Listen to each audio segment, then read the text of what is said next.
Buxar Lok Sabha seat से लोकप्रिय सांसद और केंद्रीय मंत्री माननीय अश्विनी कुमार चौबे जी, माननीय सांसद राज्यसभा से विवेक ठाकुर जी, भारतीय जनता पार्टी के काराकाट विधानसभा क्षेत्र के प्रत्याशी श्री राजेश्वर राज जी, भारतीय जनता पार्टी के श्री सुशील कुमार चंद्रवंशी जी, जिलाध्यक्ष जदयू श्रीमती अरुणा देवी जी, विधानसभा के प्रभारी विकास कुमार सिंह जी, आज के इस कार्यक्रम में उपस्थित भारतीय जनता पार्टी जदयू के सभी पदाधिकारी और भारी संख्या में उपस्थित काराकाट विधानसभा क्षेत्र से जुड़े हुए सभी उपस्थित भाइयों बहनों, मैं इस पौराणिक धरती को कोटि कोटि नमन करता हूं। पूज्य संतों के सानिध्य में आप सब इस जनपद को, इस विधानसभा को, बिहार प्रांत को विकास की जिन नई ऊंचाइयों तक पहुंचाना चाहते हैं, इसके प्रति आप सबके प्रति अपनी शुभकामना व्यक्त करने के लिए आपके बीच में हम उपस्थित हुआ हूं। भाइयों बहनों, हम सब जानते हैं कि ये चुनाव ऐसे समय में हो रहे हैं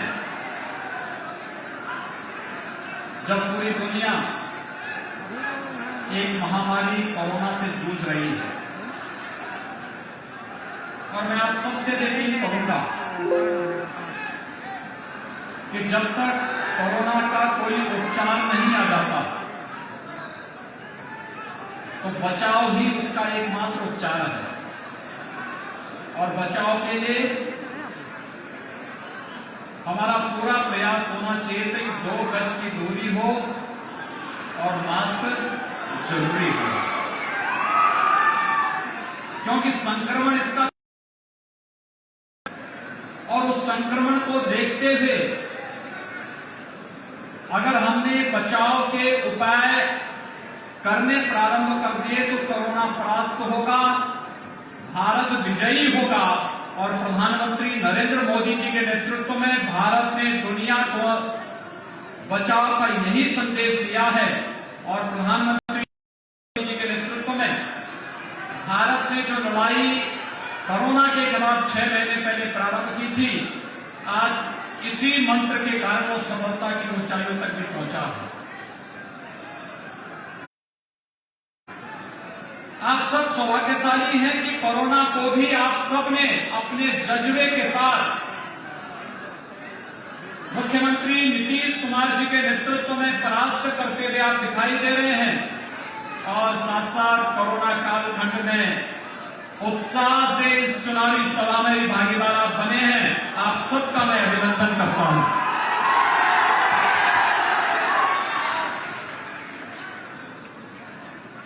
वास्तव में मैं जब सुबह लखनऊ से चला था तो मुझे लोगों ने पूछा कि बिहार में चुनावी सभा कैसे करेंगे। मैंने कहा कि कोरोना कालखंड है, 2000-2500 की भीड़ होगी। लेकिन यहां आकर के मैं देख करके आश्चर्य किया कि 25-30 हजार की भीड़ जुटी हुई है। और उत्साह के साथ भारतीय जनता पार्टी को फिर से बिहार के अंदर सरकार बनाने के लिए अपना समर्थन देने जा रही है। और नीतीश कुमार जी को मुख्यमंत्री बनाने के लिए पूरी प्रतिबद्धता के साथ कार्य कर रही है। सचमुच मैं अंतःकरण से मुझे अत्यंत आनंद की अनुभूति हो रही है। भाइयों बहनों, आपने कोरोना कालखंड में देखा होगा तमाम लोग तमाम प्रकार से आपके बीच में आए होंगे। जैसे कि बताया गया कि राजद ने अपने प्रत्याशी को यहां से हटा करके भाकपा माले को सीट छोड़ दी। और भाकपा माले को सीट इसलिए छोड़ दी जिससे कि यहां पर फिर से उसी प्रकार के नरसंहार को पुनः ताजा किया जा सके जिसके लिए वह कुख्यात रहा है। मुझे लगता है कोई भी सभ्य समाज इस प्रकार की अराजकता को स्वीकार नहीं कर सकता है और आज के दिन पर तो बिहार कतई इस बात को स्वीकार करने को तैयार नहीं है। जब प्रधानमंत्री मोदी जी ने मई 2019 में दूसरी बार प्रधानमंत्री पद की शपथ ली, तब उन्होंने एक बात कही थी। उन्होंने कहा था 5 वर्ष गरीब कल्याण के लिए और अब 5 वर्ष राष्ट्र को दुनिया के सामने एक महाशक्ति के रूप में स्थापित करने के लिए।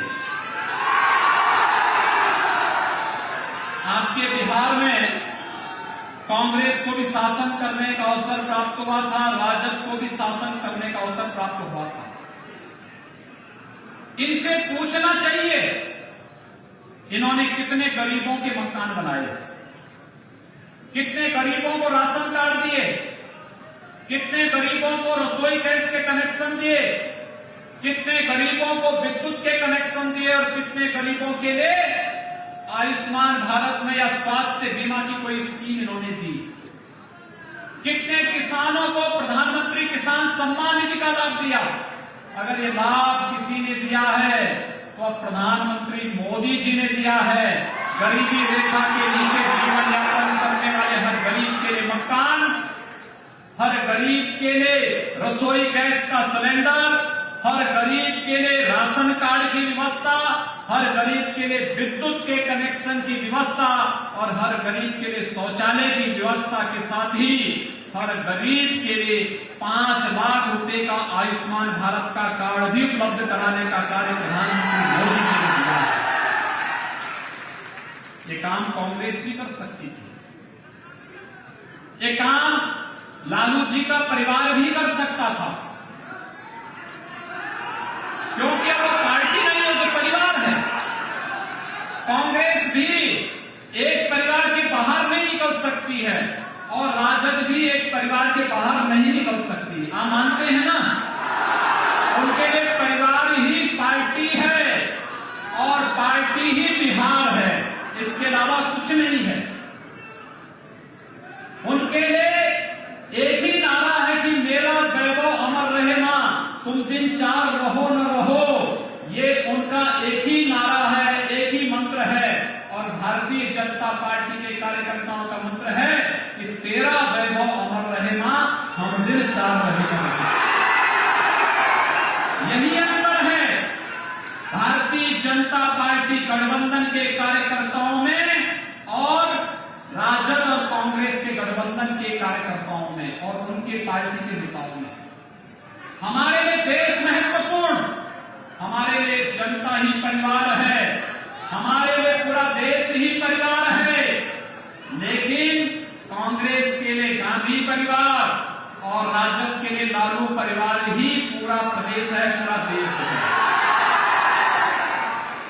उनको जब मौका मिला तो उन्होंने परिवार के बाहर नहीं सोचा और गरीबों को राशन देने की बात तो दूर, पशुओं तक का राशन खा के चक्कर दिया।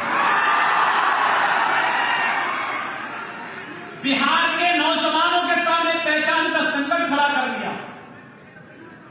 बिहार में नरसंहार और भ्रष्टाचार के जो नित नए कारनामे सामने आते थे, यही कांग्रेस कालखंड में भी होता था। लेकिन मोदी जी ने गरीबों के कल्याण के लिए, किसानों के लिए, महिलाओं के लिए, नौजवानों के लिए, सबके लिए योजना दी और उसके बाद दूसरे कालखंड में सबसे पहला काम किया, कश्मीर से धारा 370 को समाप्त किया।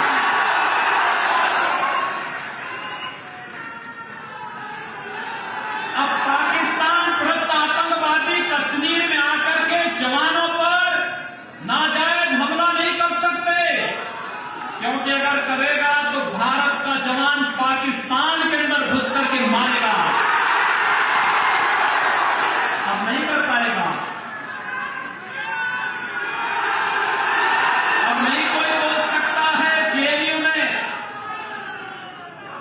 अब कोई नहीं कह सकता है कि भारत तेरे टुकड़े होंगे, ये नारे नहीं लग सकते हैं।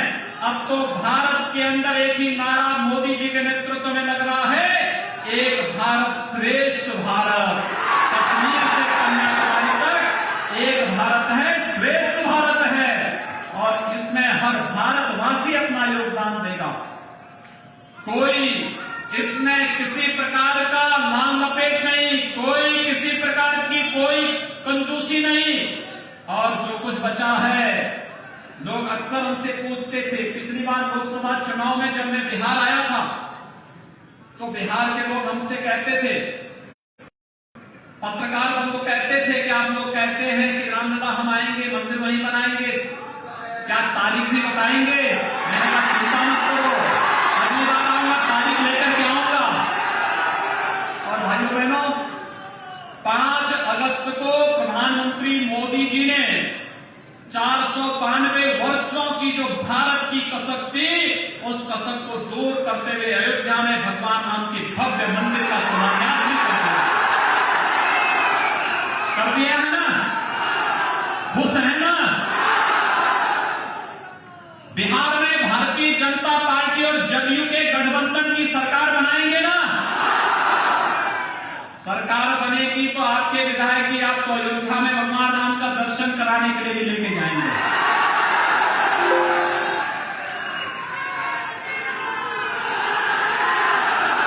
क्योंकि मां जानकी के बगैर राम अधूरे हैं, और भगवान राम और मां सीता जब जुड़ते हैं तब ये राष्ट्र कल्याण का मार्ग और राम राज्य का मार्ग प्रशस्त होता है। और भाइयों बहनों, आज भगवान राम के भव्य मंदिर के लिए जो वायदा था, वो वायदा हमने पूरा कर दिया। अब तो कोई संदेह नहीं है ना? किसी प्रकार का कोई संदेह? कोरोना कालखंड में भी आपने देखा होगा, हर गरीब को राशन देने का व्यवस्था, मुफ्त में राशन मिलेगा। नौजवानों के लिए रोजगार, प्रधानमंत्री गरीब कल्याण योजना का शुभारंभ प्रधानमंत्री जी ने बिहार से ही शुरू किया। और यही नहीं, बिहार के साथ साथ पूरे देश के अंदर कैसे कोरोना से बचना है। भाइयों बहनों, दुनिया की बड़ी बड़ी ताकतें पस्त हो गई, अमेरिका जैसी ताकत पस्त हो गई, लेकिन भारत के अंदर मोदी जी के नेतृत्व में भारत सफलतापूर्वक इस लड़ाई को लड़ रहा है। और इसीलिए आप सबसे अपील करने के लिए बुलाए, आप सबसे मेरी विनम्र अपील है कि चुनाव मात्र चुनाव नहीं है। चुनाव का मतलब अपना योग्य प्रतिनिधि विधानसभा में और संसद में भेजना। ये विधानसभा का चुनाव है, विधानसभा में योग्य प्रतिनिधि जाना चाहिए। जो लोग फिर से भारत के टुकड़े करने की बात कर रहे हैं, जिनकी आदत हमेशा से विभाजन की रही है, कभी देश के विभाजन की, कभी क्षेत्र भाषा के आधार पर देश को विभाजित करने की, वे लोग आज भी अपनी उन मंशाओं को पूरा करने के लिए सदैव षड्यंत्र कर रहे हैं। इन षड्यंत्रों से सचेत रहते हुए मैं आप सबसे अपील करने के लिए आया हूं कि भारतीय जनता पार्टी ने श्री राजेश्वर राज अपना प्रत्याशी आपके बीच में बना करके दिया है। वे योग्य है और अपनी योग्यता के आधार पर आपके बीच में सेवा करने का एक संकल्प लेकर के आए हैं। उसी प्रतिबद्धता के साथ आपके लिए काम करने को, पूरी प्रतिबद्धता के साथ कार्य करने के लिए संकल्पित होकर के आपके बीच आए हैं। भाइयों बहनों, राजद और कांग्रेस गठबंधन की मंशा को हमारा तो संकल्प है, हमने कश्मीर में उग्रवाद समाप्त कर दिया है, अब नक्सलवाद को ही हमें समाप्त करना है जो थोड़ा बहुत बचा है। 95% समाप्त प्रधानमंत्री मोदी जी के नेतृत्व में और गृह मंत्री अमित शाह जी के नेतृत्व में 95% नक्सलवाद समाप्त। जो 5% बचा है, आप देखना अगले 1 वर्ष के दौरान इसका भी स्वाहा होने वाला है। ये भी अब आतंकवाद, नक्सलवाद, उग्रवाद, जितने भी वाद हैं, इनका सबका भगवान राम के मंदिर बनने के पहले राम नाम सत्य है के साथ यात्रा निकलने वाली है। अब भारत दुनिया की एक ताकत बनेगा और भारत विश्व गुरु के रूप में दुनिया के अंदर जो प्रतिष्ठा भारत को प्रदान की गई थी, आज प्रधानमंत्री मोदी जी भारत को वही प्रतिष्ठा दिलाने के लिए पूरी प्रतिबद्धता के साथ कार्य कर रहे हैं। मोदी जी की मजबूती के लिए नीतीश कुमार जी के नेतृत्व में बिहार में सरकार आनी आवश्यक है और बिहार में सरकार आने के लिए राजेश्वर राज जी को भारतीय जनता पार्टी, जदयू और गठबंधन के सभी प्रत्याशियों का जीतना आवश्यक है। कितनी बड़ी संख्या में आप लोग हैं, युवाओं की संख्या ज्यादा है।